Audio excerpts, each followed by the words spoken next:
नमस्कार दोस्तों, शुक्रवार का दिन है और जोशीमठ में इस वक्त सिंघधार के इलाके में मैं पहुंचा हूं। सिंघधार का इलाका इस पूरे के पूरे भूस्खलन और भूदसाव जोशीमठ में जो हो रहा है सबसे ज़्यादा प्रभावित हो रहा है।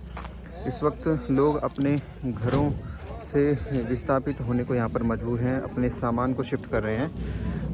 एक बार मैं फ्रंट कैमरे से आपको दिखाता हूँ कि किस तरीके के यहाँ पर पे हालात हैं। ये इस तरीके के हालात इस वक्त यहाँ पर हैं। लोग अपने घरों से विस्थापित होने के बाद जो कीमती सामान है उसे ले जाने को मजबूर हैं और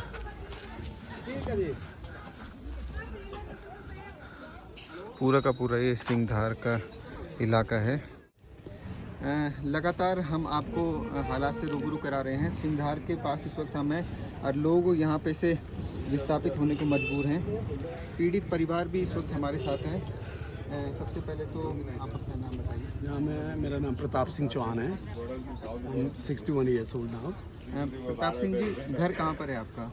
हमारा मुख्य गांव तो भ्यूंडार गांव था, जो फुलकी घाटी के बेस में आता है, गोविंद घाट से 3 किलोमीटर आगे। लेकिन 2013 में जो आपदा आई थी जून में, तो वहाँ पर हम लोगों के गांव बह गए थे, घर बह गए थे, तो हम लोग वहाँ से भी बेघर हो गए थे। और यहाँ पे मैंने 94 से हम लोग यहाँ पे आए थे बाल बच्चे पढ़ाने के लिए। तब से यहाँ पे एक छोटा सा घर बनाया था, यहाँ पे बनाया था। अभी ये भी घर में हल्की हल्की दरारें हैं, हालांकि हम लोग बहुत खतरनाक खतरे वाले उसमें नहीं हैं, लेकिन वही हल्की हल्की दरार हैं जो अभी शुरुआती दौर में जो और जगह भी थी, जिन्हें नज़रअंदाज किया गया, उसी तरीके की दरारें जी हल्की दरारें अभी हैं। और क्योंकि हो सकता है आने वाले समय में वो और वाइडनिंग हो और हम अपना सामान यहाँ से उठा भी नहीं पाएँ, तो इसलिए मैं हल्के अपने सामान को अब वहाँ पे शिफ्ट करने जा रहा हूँ। भ्यूंडार जो इलाका बताया, यहाँ मैं आपको थोड़ा ब्रीफ करना चाहता हूँ कि भ्यूंडार वही इलाका है जहाँ 2013 की आपदा आई थी और 2013 की आपदा में पूरा गांव बह गया था। वहाँ तक कुछ भी नहीं बचा था। लोगों के बहुत बुरे हालात थे। किस तरीके का 2013 में भी इन लोगों ने सामना किया, इन्हीं से हम डिटेल में जानेंगे। किस तरीके के हालात थे 2013 में जब जून के महीने ये वो आई थी, तो सीजन का टाइम था और यात्रा भी काफ़ी जोरों पे थी वहाँ।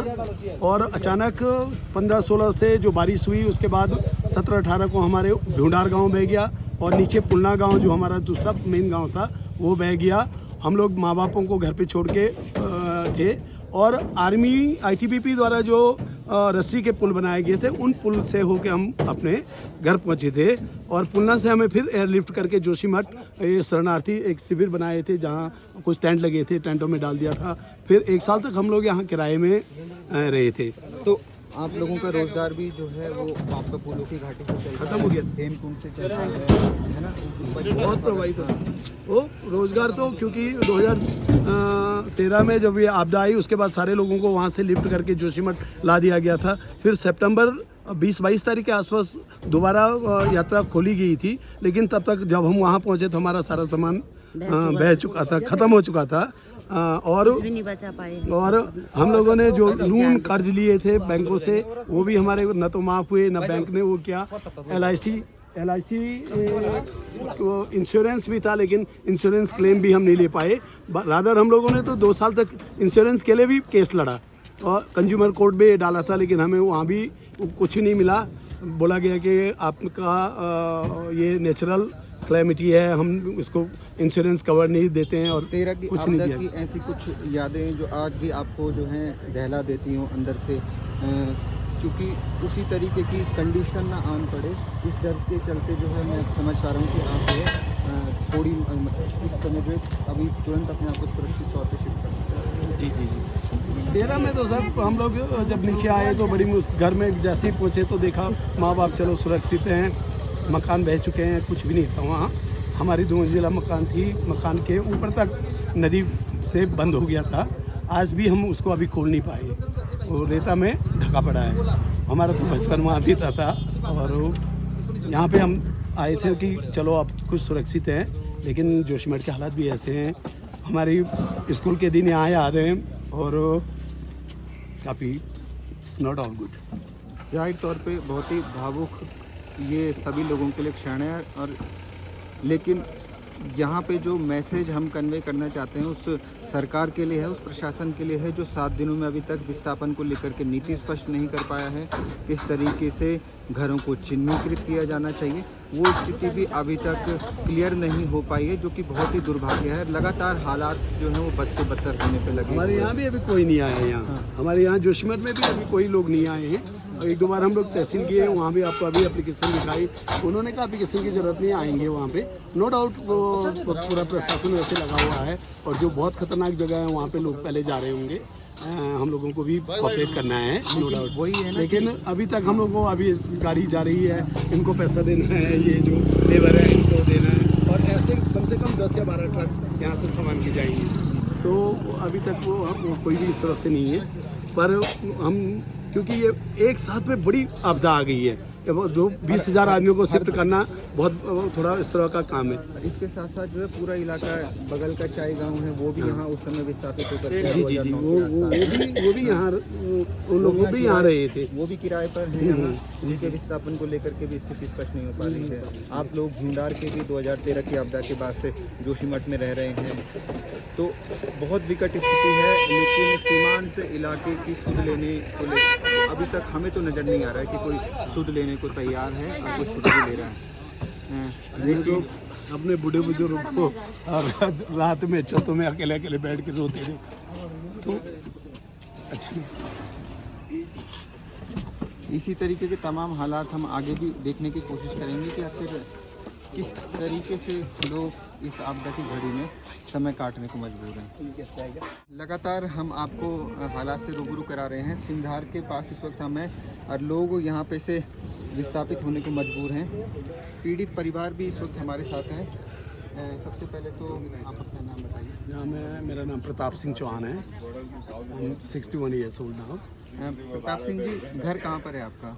हमारा मुख्य गांव तो भूंडार गांव था, जो फुलकी घाटी के बेस में आता है, गोविंद घाट से 3 किलोमीटर आगे। लेकिन 2013 में जो आपदा आई थी जून में, तो वहाँ पर हम लोगों के गांव बह गए थे, घर बह गए थे, तो हम लोग वहाँ से भी बेघर हो गए थे। और यहाँ पे मैंने 94 से हम लोग यहाँ पे आए थे बाल बच्चे पढ़ाने के लिए। तब से यहाँ पे एक छोटा सा घर बनाया था, एक छोटा सा घर यहाँ पे बनाया था। अभी ये भी घर में हल्की हल्की दरारें हैं, हालांकि हम लोग बहुत खतरनाक खतरे वाले उसमें नहीं हैं, लेकिन वही हल्की हल्की दरार हैं जो अभी शुरुआती दौर में जो और जगह भी थी, जिन्हें नज़रअंदाज किया गया, उसी तरीके की दरारें आपके जी हल्की दरारें अभी हैं। और क्योंकि हो सकता है आने वाले समय में वो और वाइडनिंग हो और हम अपना सामान यहाँ से उठा भी नहीं पाएँ, तो इसलिए मैं हल्के अपने सामान को अब वहाँ पे शिफ्ट करने जा रहा हूँ। भूंडार जो इलाका बताया, यहाँ मैं आपको थोड़ा ब्रीफ करना चाहता हूँ कि भूंडार वही इलाका है जहाँ 2013 की आपदा आई थी और 2013 की आपदा में पूरा गांव बह गया था। वहाँ तक कुछ भी नहीं बचा पाए। लोगों के बहुत बुरे हालात थे। किस तरीके का 2013 में भी इन लोगों ने सामना किया, इन्हीं से हम डिटेल में जानेंगे। किस तरीके के हालात थे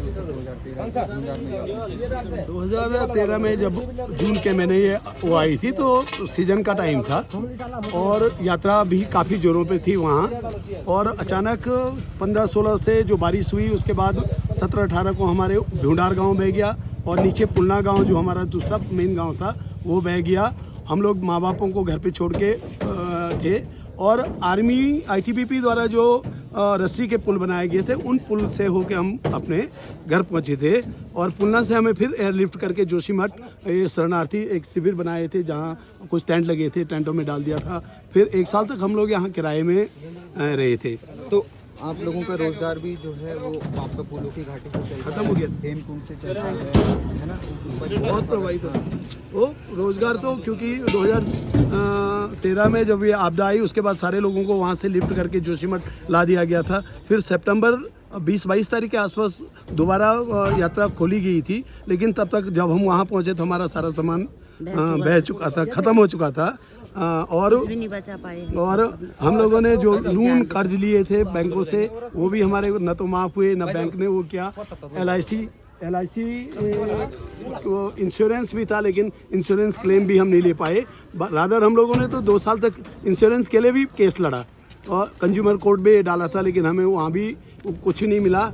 बोला गया कि आपका ये नेचुरल क्लैमिटी है, हम इसको इंश्योरेंस कवर नहीं देते हैं और 13 की कुछ नहीं आपदा दिया। की ऐसी कुछ यादें जो आज भी आपको जो हैं दहला देती हों अंदर से, क्योंकि उसी तरीके की कंडीशन ना आन पड़े, इस डर के चलते जो है मैं समझ पा रहा हूँ कि आप जो है थोड़ी मतलब इस समय पे अभी तुरंत अपने आप को सुरक्षित तौर पर शिफ्ट करना। जी जी जी 13 में तो सर हम लोग जब नीचे आए तो बड़ी घर में जैसे ही पहुँचे तो देखा माँ बाप चलो सुरक्षित हैं, मकान बह चुके हैं, कुछ भी नहीं था वहाँ।